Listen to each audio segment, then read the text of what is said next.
Hi guys, welcome back to Sir TV. I'm Dr. Pata, your usual host. So today we have Matty Mongwa Mouwane from Kalafhi Medical Medical Group actually, right? Yes, Medical Group. We are going to be talking about her journey.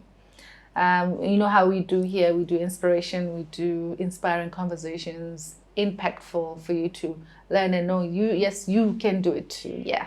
Welcome to the show, Matty. Thank you for having me. Emma. We can't wait to tap into you. And who you are. You are really doing an excellent job. Thank you very much. Really want to get into your excellence and how you do it. First, let's see how you doing. How are you? I'm good. Yeah. I'm good. I think there's just a lot going on right now in my life, in my world. But I'm good. I'm grateful. Yeah, you're grateful. I know you are Motsetsi, so you had to actually come and create this time for us. We really appreciate it. In Setswana culture, we're not even allowed to see you. I know. But, you know, a job gotta be done. As funny enough, we're actually speaking about entrepreneurship. Or you can't even rest.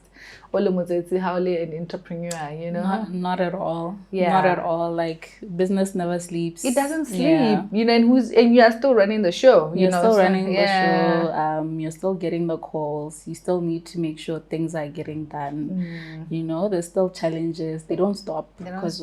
Yeah. So, Matty, who is Matty? Let's talk about a bit of a background. Is your name Matty or Matlhogolo? Matlhogolo. Is it Matlhogolo? Matlhogolo. Yeah. That's actually my name, but people who know me from back in the day, even from home, they call me Matty. Okay. Yeah. Where are you from? Where am I from? I'm from Marapong. I'm actually Kalanga. Both my parents are Kalanga, but now married ko Pitsane. Oh, is it? Komarolong. That's where you're actually from. Tubarolong. Amazing. Funny enough, that's exactly where we are from as well. Really? Yeah, that's where I'm from. Yeah. But not Pitsane, but Barolong Farms. Oh, okay. Yeah, I've actually worked in Good Hope, Pitsane Molopo, Mabule, those areas. I've actually worked there. Oh, is it? As a medical doctor? Oh, nice. Yeah.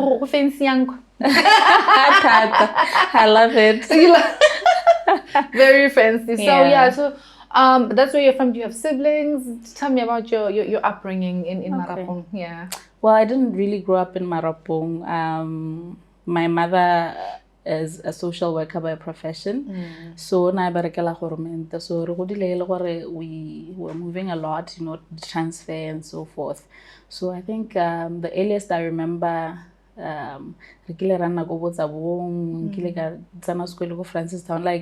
I've been like a new girl everywhere. Everywhere all my life. How did that impact you? Did you think that it's impacted you positively or? I haven't really thought about it, but I think it has somewhat, because whenever you get into a new place, like your personality also changes. Also, like there's a certain perception of this new girl.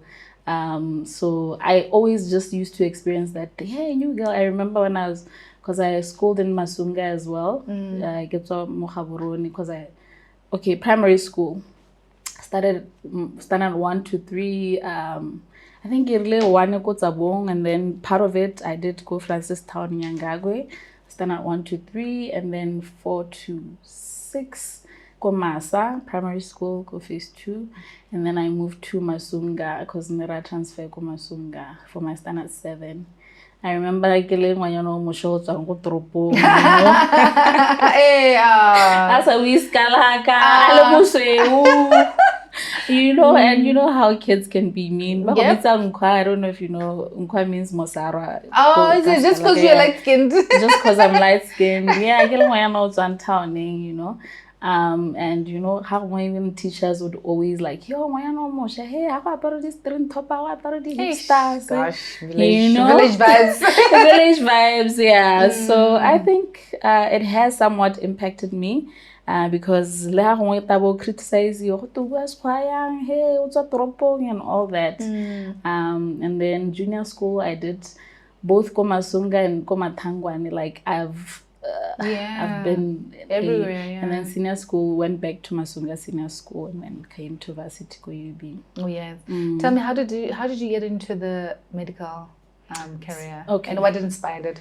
What inspired it? Like just growing up, I've always been a smart kid. Yeah. At some point, I didn't really know that I was smart. I remember getting like, hey, I was just getting straight A's from standard 1.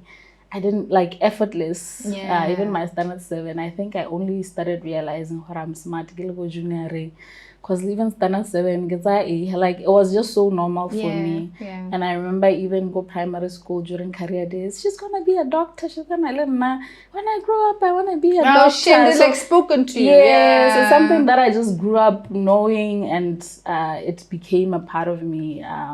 But looking back now, I'm like, in terms of my personality, I don't think there's any other career that I would have excelled at, or that I feel what it suits my personality, like being a doctor, because I'm an empath. Yeah. Oh, you're an empath. Yeah. So I think it suits my personality quite well. Yeah. Yeah. I think you asked about family as well. Yeah. Raised by a single mother, grew up with a younger sibling. She's 5 years younger. Lena, she's an entrepreneur in her own right. Yeah. But later on in life, discovered my father's side of the family, like I guess it's a Varsity, and I have other siblings as well. Okay, all right. Yeah, so that's what impacted your medical career. Because no like it's something that I've just grown into. Yes. Yeah. How was that? You started off going BSc, I guess. Yes. Tell me about that. Because BSc actually it has really pivoted their careers, not necessarily positively, because it was so hard. Apparently, it was crazy there. I wonder if it's still crazy. Well, not to the smart matties, but how did you find it? What is your experience of BSc? I've always been a nerd, but I was a late bloomer, so when I got to Varsity,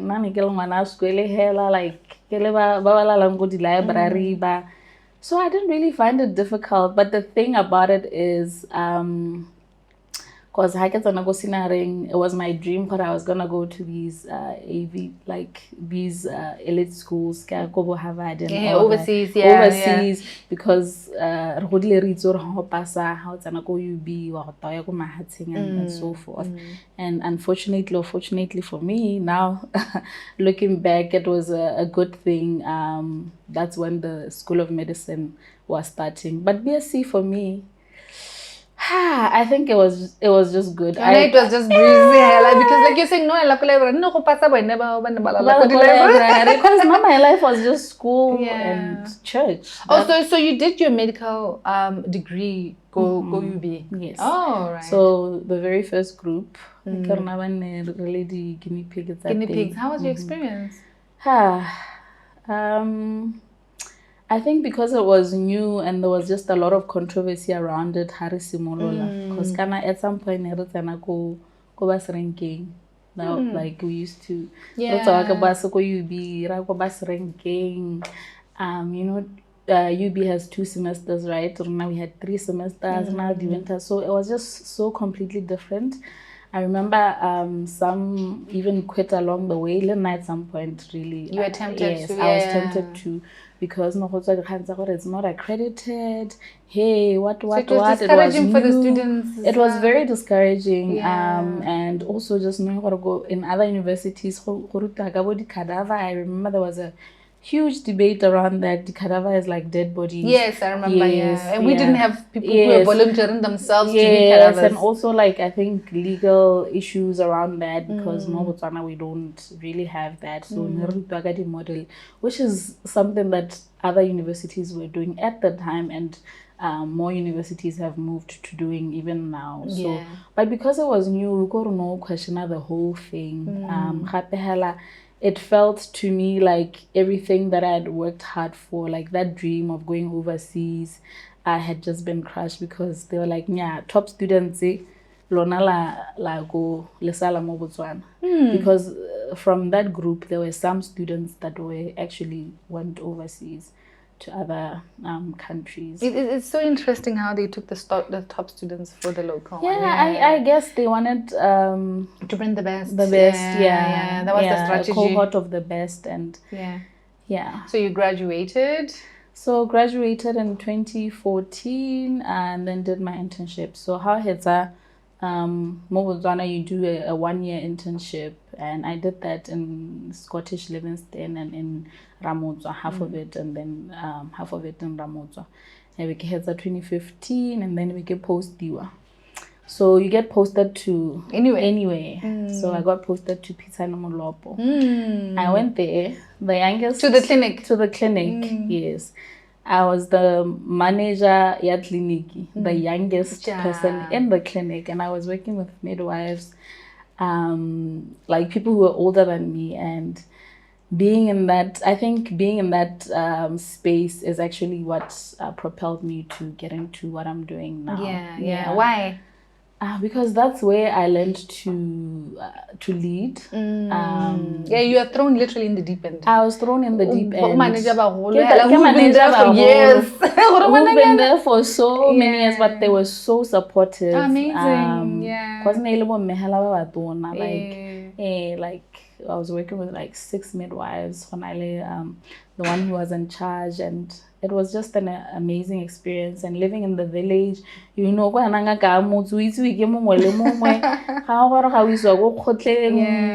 you get introduced and so forth. But also was during this time that I really pushed me into the entrepreneurship space, because I kind of learned or got to see there's just our public health system is so under-resourced, because it was such a struggle, like basics of things you couldn't find. You need to know if the sugar is high or low. You don't have the equipment. You don't even have like the strip to just check that. And I remember I used to do outreaches. Is like how I think I don't know now what like right by Pisanomolopo, and would go on that third road, like that gravel road.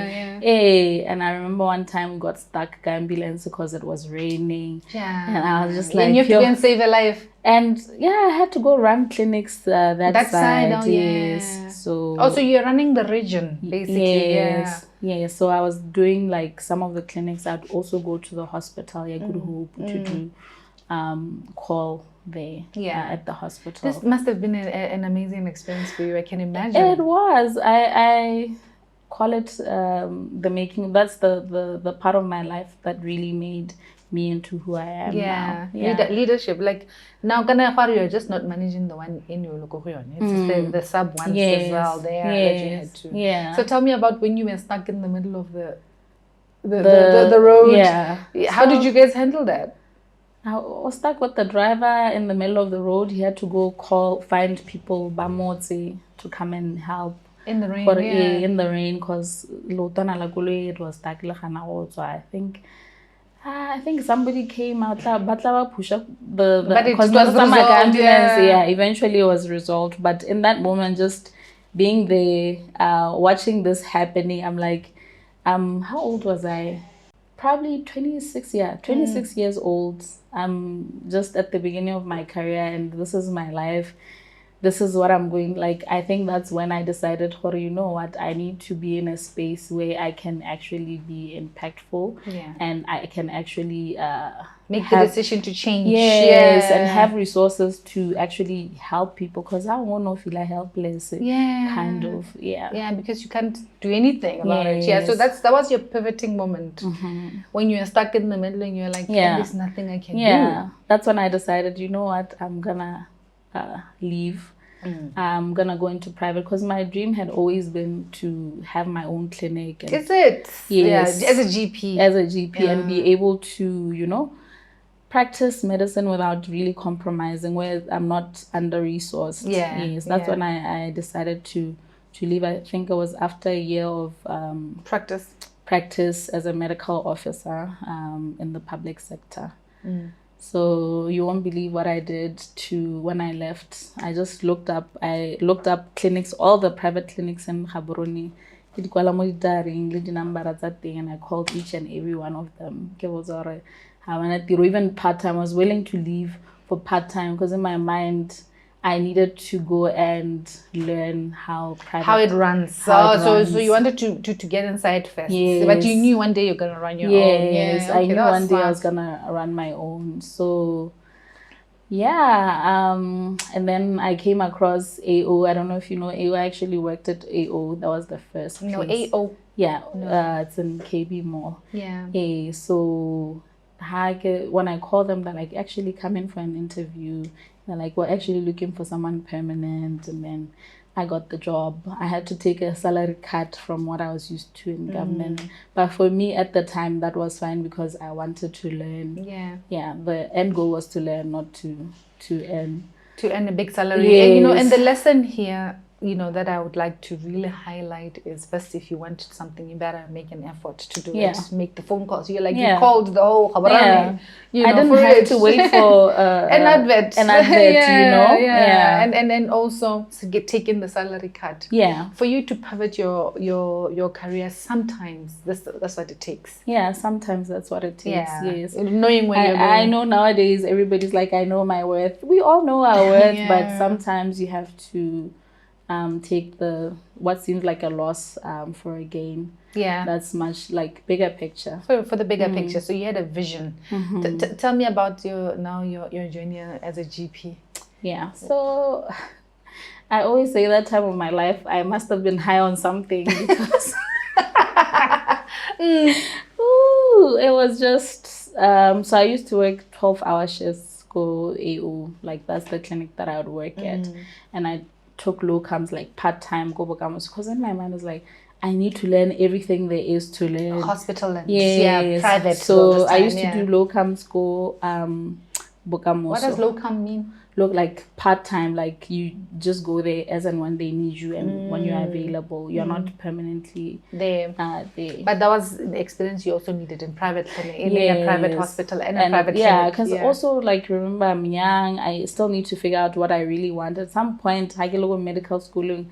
I wanted to be a pediatrician, but as I got to learn, pediatrics is not about the cute little babies. It's actually about kids who are sick and who are actually dying. And you have to save for their me, lives. as an empath, yes, you have to save their lives. But for me, it wasn't going to work because you're gonna cry the whole time. Shame. Like I would take that with me, carry it with me everywhere, and I actually had done that. I was like, this is not for me.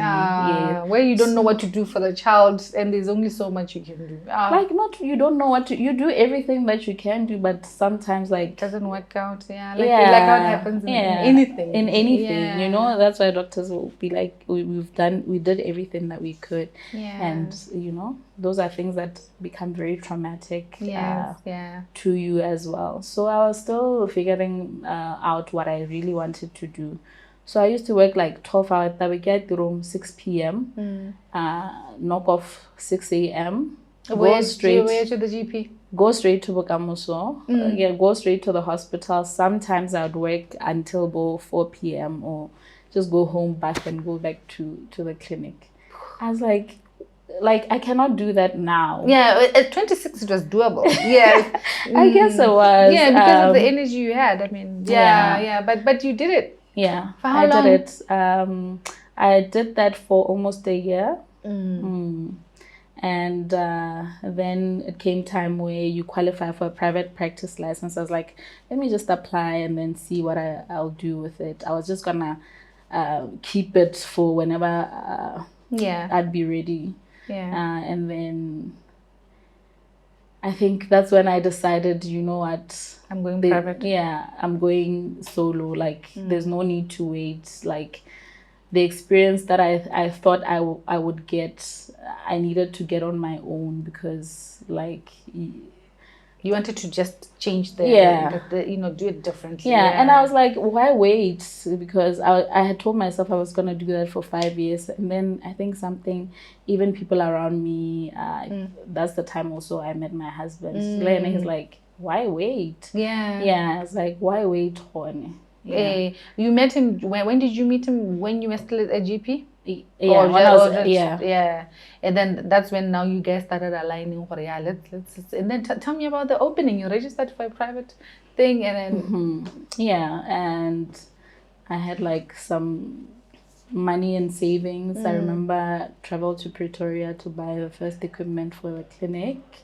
There's a bed and what just is a it? bed, a table, BP machine. The basics. Like basics. I remember I even had to borrow money from a friend of mine to buy the first stock melemo that I had at the thing, and we did like a soft launch because we didn't have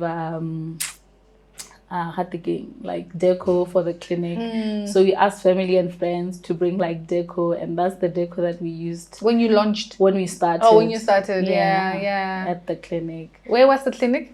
It's still the one in the village. Okay. So that's the very first clinic. That's is it the one where Tokafala used not Tokafala. Bitekanelo used to be? Yes. Okay. So that was your first clinic there. Yeah. What year was this? 2018. Yeah. So we just turned 6 now. So 6. But you've done tremendous work in 6 years. Yes. Okay. So you opened it. Were you the main doctor at the time there? I was the only doctor at the time, and I think a few weeks later, like I was pregnant at the time. I wouldn't have quit if I knew I was pregnant. Were you already married? Not yet. I was not married yet. Yeah. So I was the only doctor there. From day one, we were closing at midnight. Yeah. So I had to work the hours. I had to work from 8 a.m. to 12 midnight every single day. Why midnight? Why midnight? So Koneke thing, we were doing, it was a 24-hour clinic. I see. Yes. That's why the crazy hours, because I was wondering, what did you So also I just realized there's a need for, because most clinics were closing at 5 p.m., right? There was a niche there. Yeah, there was a niche there where, like, after work, people don't want to leave work maybe for a pap smear and whatnot. So things still that are not emergencies, you can just go to a clinic for. So I was like, why not open during this time when people need that, and it's not for emergencies, because in the early hours of the morning mostly it's emergencies. Yes. So closing at midnight every single day. I worked like that by myself, I think, for because we started in March, I think, until August. That's when I got someone else to help. Yeah, because I didn't have the funds to pay anybody else. But the turnaround from March to August, that's very short. Meaning it was actually quite. That means you're doing really well for you to be able to, or not necessarily, but you were able to say, you know what, let me get the help. I can shift the money this way. Yeah. So I think what really helped was the consistency, because sometimes you'll get a place where we close at midnight, you get there at 10, it's closed. Like whether there was a client or no client, you guys were open. We were open. Would you be there alone? Who would you be at 12 midnight there? Reception and security. And my husband would usually used to hang around. Tell me about how your husband influenced your entrepreneurial journey and the company you keep. But I want to also mention that as much as this was spoken to you and this is all you knew, that I'm going to be a doctor, but it even becoming it, even when you were studying, who were you keeping as company, in your career? So because I know that the company you keep influences your success or not. And this includes your partner. Tell me about that. How do I answer that? In terms of I'm a very say private person. I don't have a lot of friends. I keep a very low profile. So in terms of friends around me, it's just people that I grew up with that have been there, and I've met some really amazing people along the way. And a lot of them, actually, I meet them as clients. And they become friends. They become friends, they become mentors, they become like mothers to me, and so forth. But I'd say my husband, I don't like to admit, but I have to. He's been my mentor. Yeah. He's Why don't you like to admit it? He's going to be like, I knew it. Yes. Yeah, he's been my biggest mentor and support.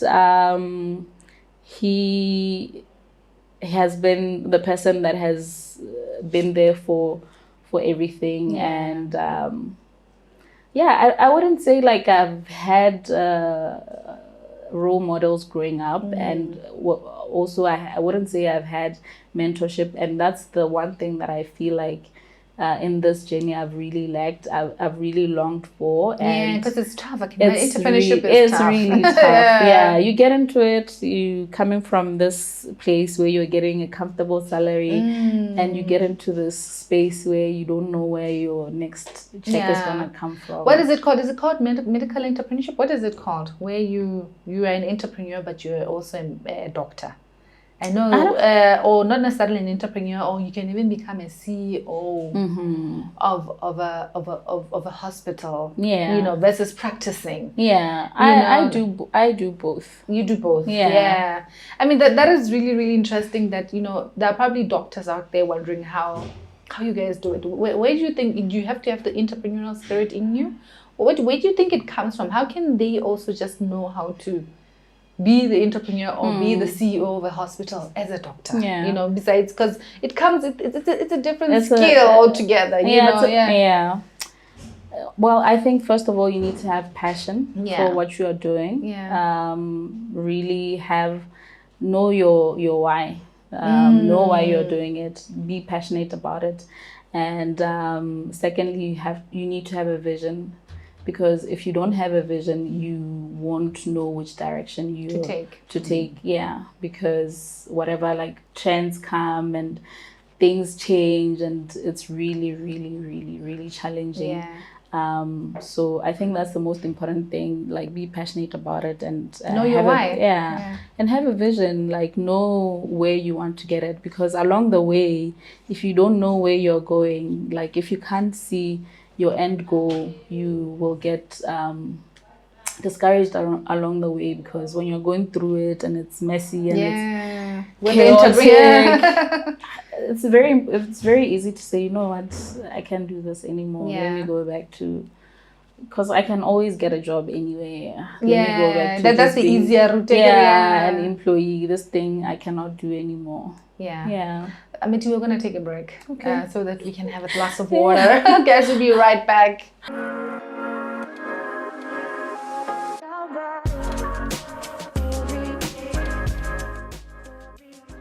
Yes, so Miti, welcome back. We're back, guys. So you were talking about, we just tell us just to refresh that. We were talking about, how does one become, into medical entrepreneurship, and you're saying, at first, know your why. Have a vision. You repeated it a couple of times. Where you're going with your career, and know your why. Are you? Because not everybody is an entrepreneur, and we have to be, real about it and be honest about it. Not everybody has that in them, and it's okay to be in hospital and just do your thing and specialize in a hospital.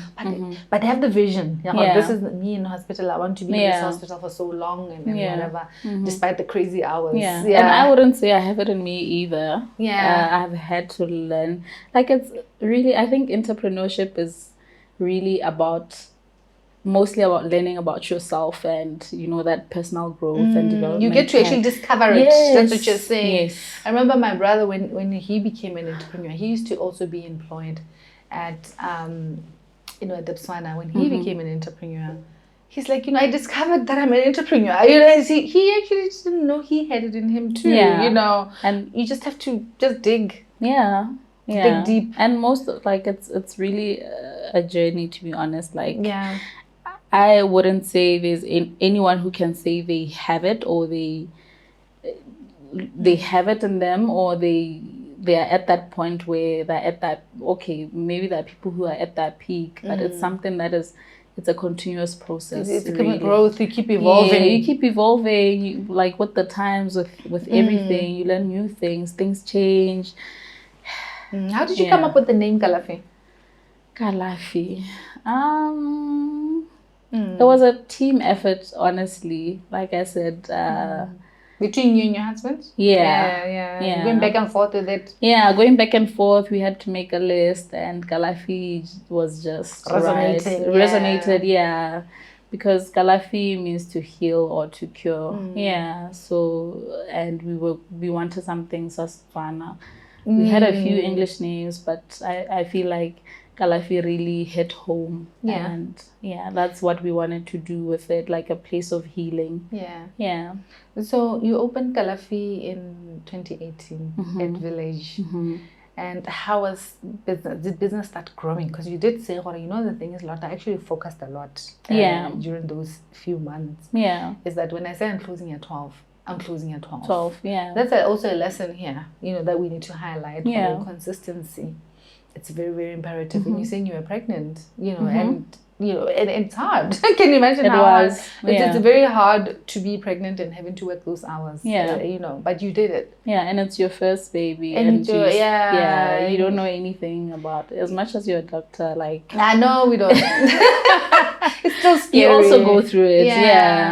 Yeah. So how did you then, tell me about the growth? Because now you guys have like 4 clinics. Is it 4? Yeah, in Tlokweng. I know there's one in Tlokweng Village. Main Mall. Extension 5. And Extension 5. Tell me how it grew. Take me through the process. Yes, we grew. I hired a doctor in August. And then what?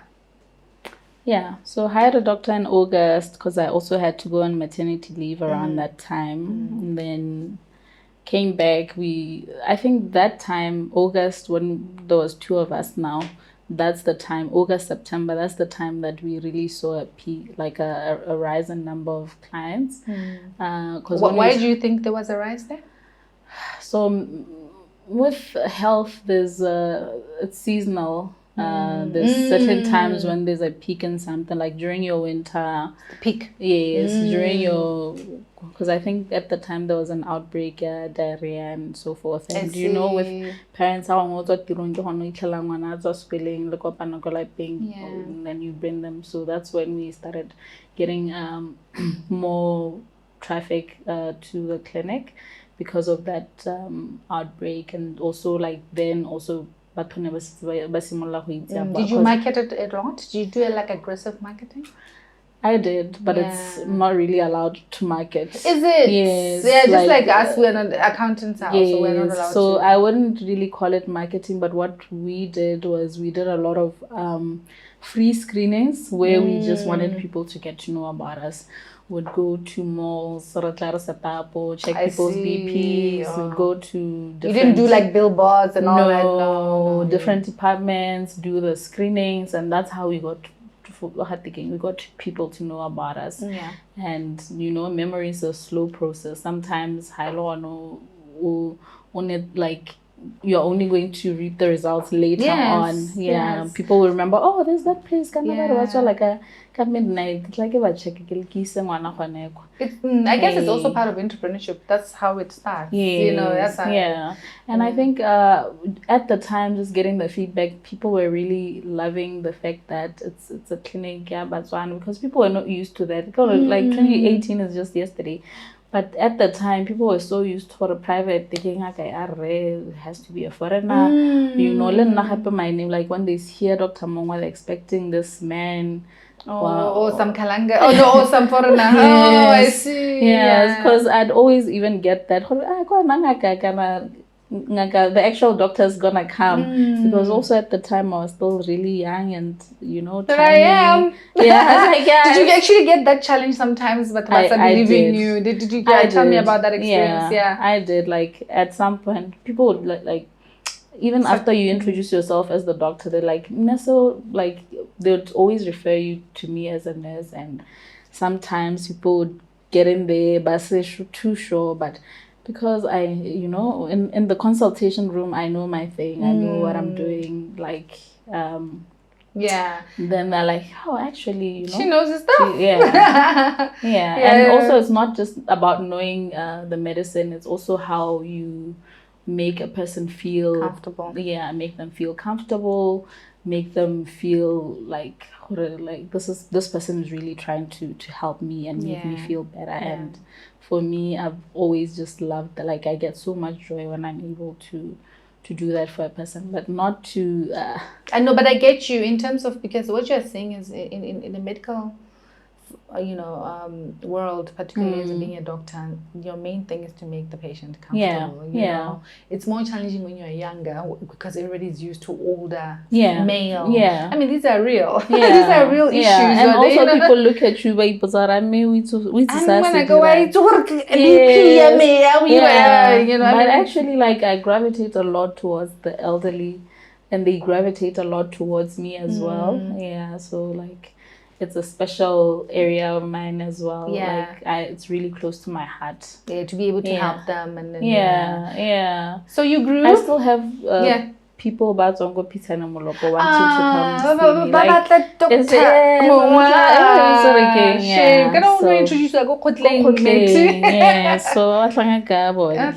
so they come all the way to Gaborone? Yeah, I still have people who do that. I mean, but they do have that doctors. I remember Mama Lene had his own doctor.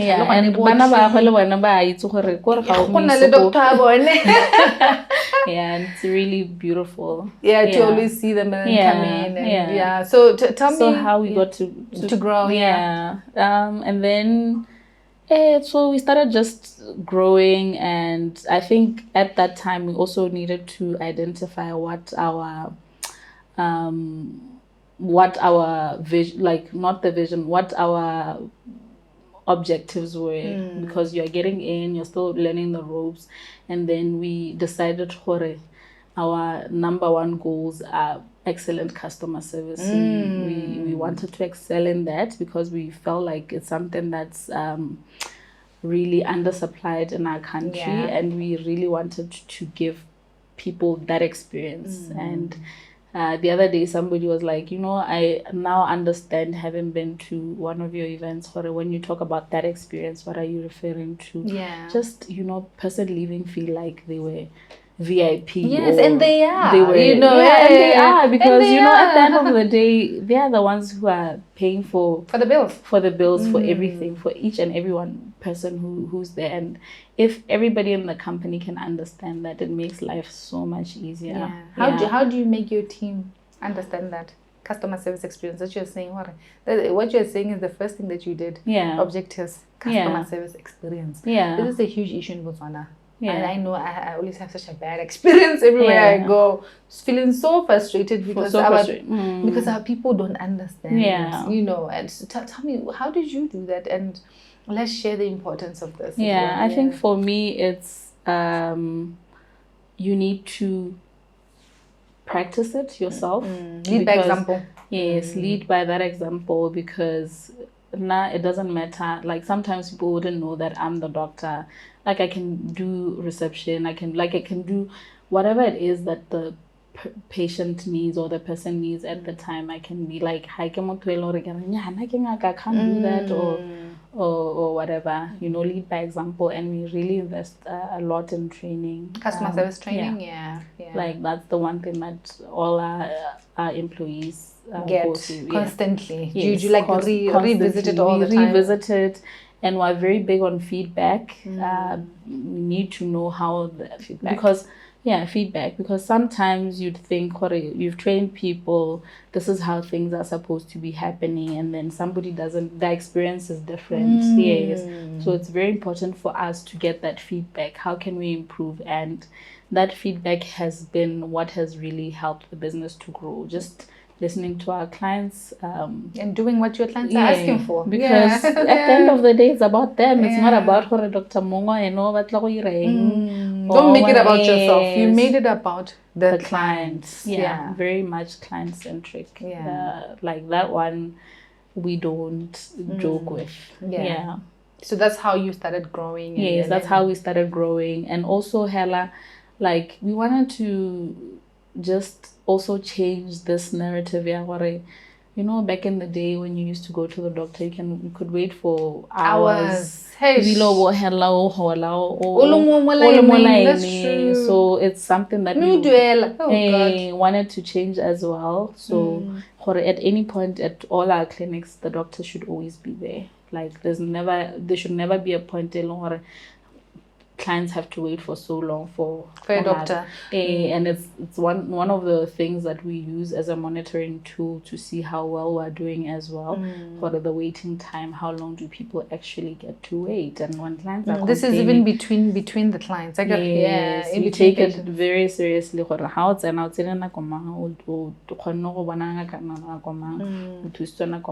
so we take it very seriously, and we had to also hire towards improving that as well.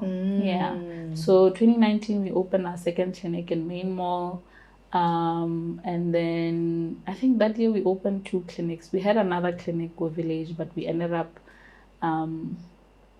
leaving that one. The second one. And then 2020 we were working on opening the first executive clinic ever, and COVID hit. What does executive clinic mean?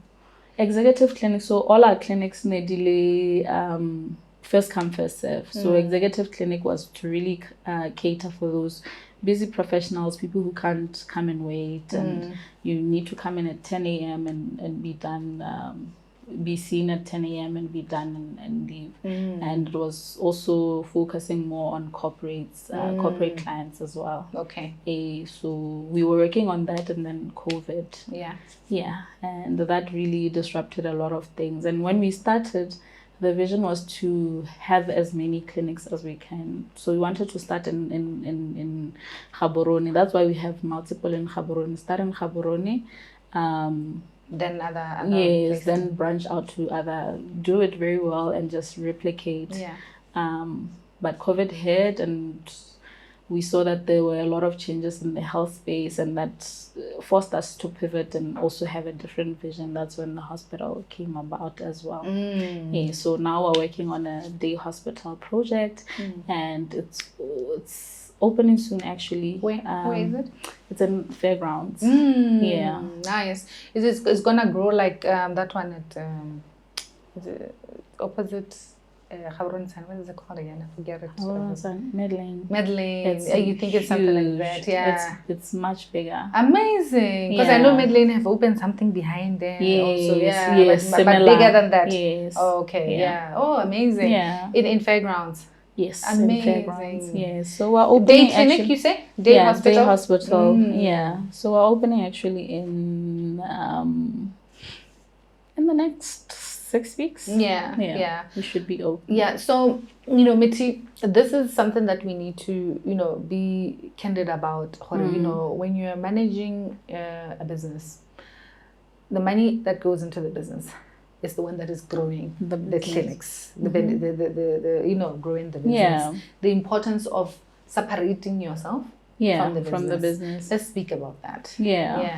So it's very important to talk about that, because people always ask, how did you do it? How did you because initially didn't get any funding. Like I said, just started with the savings, and everything that we were making from the first clinic, we reinvested into all the other clinics. So we have been able to grow because we've reinvested everything into the other clinics. We're only getting funding now for the hospital, of course. I did get some funding, like I did get YDF. Because you're still youth. Why not? Yes, I did get YDF with the first clinic. That actually really helped to supplement when we were starting out the salaries and so forth, and buy a few equipment as well. Additional equipment that really helped.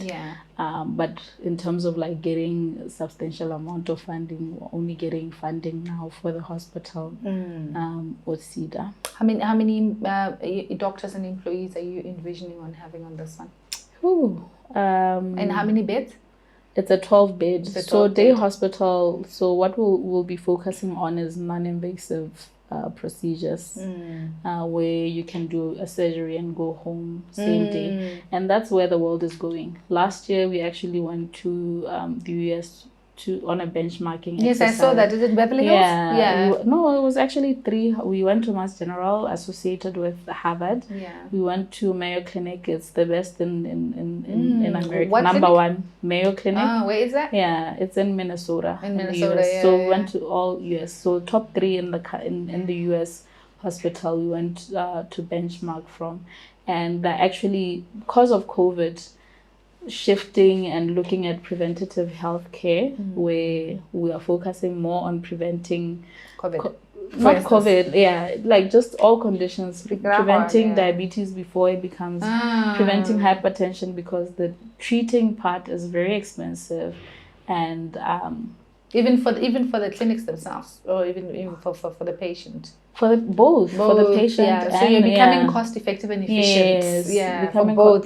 For both the client and the hospital. So that's what we are focusing on, and they're focusing on more home care. Like even somebody will do a major surgery and be home the same day. We actually got to witness somebody doing a robotic surgery, heart surgery, through a robot, where the doctor is not even touching the patient. It's just the robot that's there, and the doctor is there playing, like as if playing a video game. But amazing. And recovery time is faster. The cost of healthcare is much cheaper, and that's what we are trying to do. The hospital, we want it to be a smart hospital. To be as cost effective. So I think the message here that you are also sharing is your growth is also based on the benchmarks. Yes. Funny enough, when we had a conversation with your husband one time, and I was telling you about, he was actually coming from Dubai, or was he going to Dubai for a conference on I don't know if it was a medical conference or the athletics, renewal athletics kind of conference, but probably medical. But my point is, you guys are really benchmarking. You're going out to see what is done out there and bring it here. And also, like, there's opportunities in the country. Like some of these things we get to go because of different organizations that help us to do that. And I always say, like, now I'm blessed to have been in a country where my whole schooling life, my parents didn't have to pay a single tithe. Even when you graduate and you start a business, there's opportunities for you to get funding. You get other people, like you go to conferences and you're paid for by your government. Even internationally. Even internationally. And you get there, you're like, we're the only ones who get to not have to pay. So but basically what you're saying is we also live in such an amazing country that you have utilized the benefits of being a Botswana, basically. We do, most and definitely. I think it's best to also mention, because we have people who are also not Botswana, not watching on what YDF is and what CEDA is. That's basically youth development fund is when you go and get funding from the government as a youth. For us, it's until 35 years old. Is it between 18 and 35? 35, and then you're able to access those kind of funding to grow your business. And then CEDA is where it doesn't matter the age, you can get a loan from CEDA, which is a parastatal, and you can basically, and this is what you got for your mini hospital. Oh, amazing. It is actually really so. How long did you, one of the things that I want to know is, how are you finding entrepreneurship in Botswana? If you have to say the challenges or even the positives, what is your view of entrepreneurship in Botswana? Doing entrepreneurship in Botswana? I'd say it's quite challenging. It's quite challenging. There is a lot of challenges, and we can sit here the whole day and talk about the challenges, but I think more than the challenges, there's plenty of opportunity in Botswana. Like, it's a growing market. There's a lot that needs that we need to grow at as a country, and there's just plenty of opportunity. So, and also, like, I think our government, as much as, like, there's all sorts of challenges, it's doing really well. They're trying to do that part. That part in terms of, like, helping us to I think the most challenging bit is just dealing with people in different offices. The For you to get the opportunities job done. Yeah, for you to get the things. It's been quite a challenge. Like I This remember the customer service we've been talking about. Yeah, basically. and also just beyond that, like Batswana gore, like we're just very too relaxed. Too relaxed. Yeah, we're too relaxed. I remember when I started, I used to happy. I was like really like I looked really young at the time.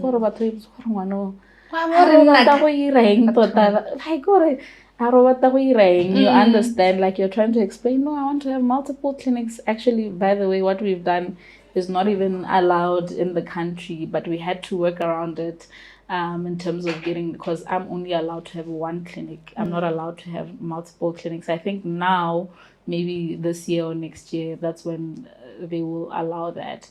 So we had to work around that in terms of seeing how we can get that vision, because you'd go to the Ministry of Health, like I'll tell us, this is what I want to do. I want to have multiple centers and whatnot, and there was no how you could be helped, but we found a way around it. You found a way around it. Yeah. You did your charm around about Botswana and how we do business. But what you're saying is, sometimes we do have systems in place, and not necessarily a relaxed nation, but also even our systems. Like for instance, we're not allowed to have more than one. Why not? Those are things that we also need to work on so that we make the entrepreneurial environment more conducive and friendlier. Even I know right now we're on this mission to have investments come in and all that, but we even need to become make more attractive to investors as well. Yeah, because I have this vision and they have the money for it, and you're like, there's a challenge, I can't actually do it because it's not allowed. There's a lot of red tape around it. Yeah, too much red tape. Yeah. So tell me about the culture that you mentioned customer service. What kind of culture have you actually, besides customer service, have you actually made for your business and cultivated in the business in terms of Harazena? What kind of culture, as a customer comes in, what is kind of culture, or what do your employees know that they're supposed to know? What is that culture that outside of the what the employees are supposed to know, it's also just the environment. Like when we started or got in, I think now things have turned around. Clinic, it didn't matter what emo coning in furniture emo clinicing inside, it didn't really matter for a very long time. But when we started, like, no, it's very important that the environment, the look of the place is actually also, as you grew, you also invested on the look. Even before like not really invested, like we had to do a lot of DIY just to try and make it look cozy and warm and welcoming. So the environment needs to be welcoming. It's one of the things that we also ask our clients about, like, do you feel comfortable in this environment? Why is it important for you? I know it's a good thing, but I want to know what your why there. Did you benchmark somewhere, or just something that you guys always like, no, but this is something you set down here, this is what we wanna have. It's something that I've always wanted. Like, I always also just look at myself and my experiences for like what I want as a customer on the receiving end, what I want to be in a place or it's not comfortable. It's not comfortable for me, and you want a place where people will feel comfortable and it's really warm. By the time they're feeling comfortable, because but like, you don't want somebody to feel like they're sick, they're in a hospital, Okay. So it was just to also change that mindset. Who is your greatest support in facing hardships in business? It's my husband, to be honest. He's the one that says, no, babe, let's do it. So I would be like, today, just allow me, I need to fall apart today. Like, no, we're not doing that. Or, okay, have your moment, but then we have to get that up. So that's what you needed sometimes. What book has inspired you? I don't know if you're a reader, but do you have any books that have inspired you in your entrepreneurial journey, or just your journey on the general? Well, I'm not really much of a reader, to be honest. I think that's the one area where I'm like, you need to work on. Yeah, oh, you're like, I need to work on. Like, I'd rather like get audiobooks or like a summarized version of the book. But audiobook is also, it's also reading. Yeah. I mean, if you don't have time, I know. Yeah, so I listen to a lot, like, yeah. Although I'm not an audiobook person, I think you need to open the book, and that's me. But actually read it. And read it, but that's me. But doesn't mean you're not reading if you're not listening to the if you're listening to the audio. Yeah. So I wouldn't say there's any particular book. I've read a few books, but I wouldn't say that there's any particular. I try to read now. I listen to a lot of podcasts, you say? Or audiobooks, Yes, audiobooks, podcasts, favorite podcaster? Favorite podcaster right now? I cannot say. You can't say, oh, okay. What do you consider? I don't want to be judged. It's fine. What do you consider your weakness? My weakness, I'd say it's both a strength and like both of them, two things. I'm a hard worker. Yeah. So being a hard worker, I don't know when to stop. I overwork myself. Yeah, that's been something that I've had to really work on. And also just being that empath. I don't know how to separate myself from like my not really my emotions. Like I feel a lot for people, for things. So what you're saying, sometimes you need to draw the line. So it makes it very difficult. And entrepreneurship is something that it's cutthroat. You just keep going. So especially when you're an entrepreneur, you don't know where to draw the line. So it's something that I've really had to work on. Your favorite aspect of being an entrepreneur? I think now, my dream has always to find freedom of time. I think now I love the fact that I can do what I want when I want. But sometimes I need to do what needs to be done. Most of the time I need to do what needs to be done. But I have that flexibility to say, okay, I can take a month. I've actually taken 3 months off of work before because I had overworked myself to the point of burnout and depression. I had to just step back. How did you then deal with that? For the one that is probably going through that now. I took 3 months off of work. And therapy. Therapy. I know like some people not have a luxury of doing that, to take 3 months off of work, but it's very important to really like take a break from everything. Did you like sleep, or did you just like eat? What did you do during that time off?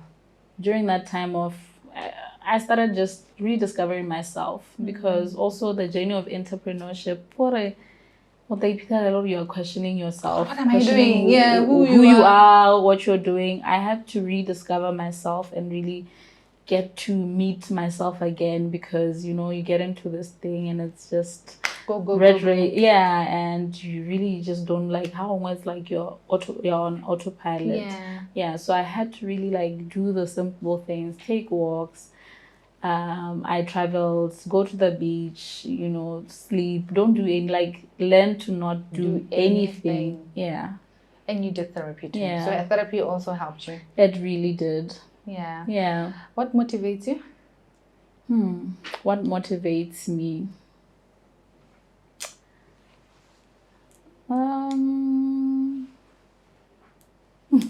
I'd say now my kids. But what motivates me is really wanting to live to my best capability. So I'm motivated to I really want to become better every day at every single aspect of my life. I want to reach that level of self-actualization, because I'm a person who reflects a lot. Do you? I really I'm aware of, I'm really self-aware. So I'm motivated to really become the best version of myself. Yourself. That's exactly what God. Are you Christian? I am. Yeah, and do you sometimes reflect with God and ask Him, God, am I Not sometimes, all the time. Yeah, reflect with Him and say, God, am I on the right path? Is this what you want me to do? Yeah. Because sometimes you get to that point where you question whether you should, when you're going through challenges, is this God telling you to maybe let go of certain things? Then you talk to Him, Yes, then you talk to God, or just trust the process. God is gonna take you through this. You know what's in your heart, what's in your spirit. Yeah.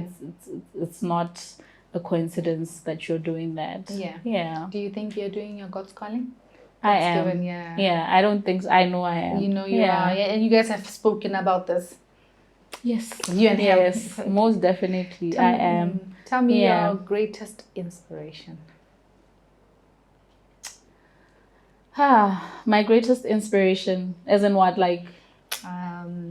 I don't know, maybe it's someone that you really look up to right now. Yeah, I know, yeah. People are gonna think it's, but to be honest, like I said, I've not had a role model in my life. I have not had someone who like that is, but my greatest inspiration, to be honest, and the person that I have looked up to and loved is Connie Ferguson. No, really? Is that why you brought her? Oh, shame. Tell me about part that. Of it, yeah. So, and I was not too sure if I'm in love with the character that we see on TV, Karabo or Harriet, or I don't watch Ditori anymore. I call them Ditori. Yes, but I've actually loved her as a person, and meeting her was even more amazing for me, because sometimes, you know, when you see people from a distance, you get to like them and all that, but when you get to meet them, you're like, it's a turn off. Yeah, but it was a completely positive experience.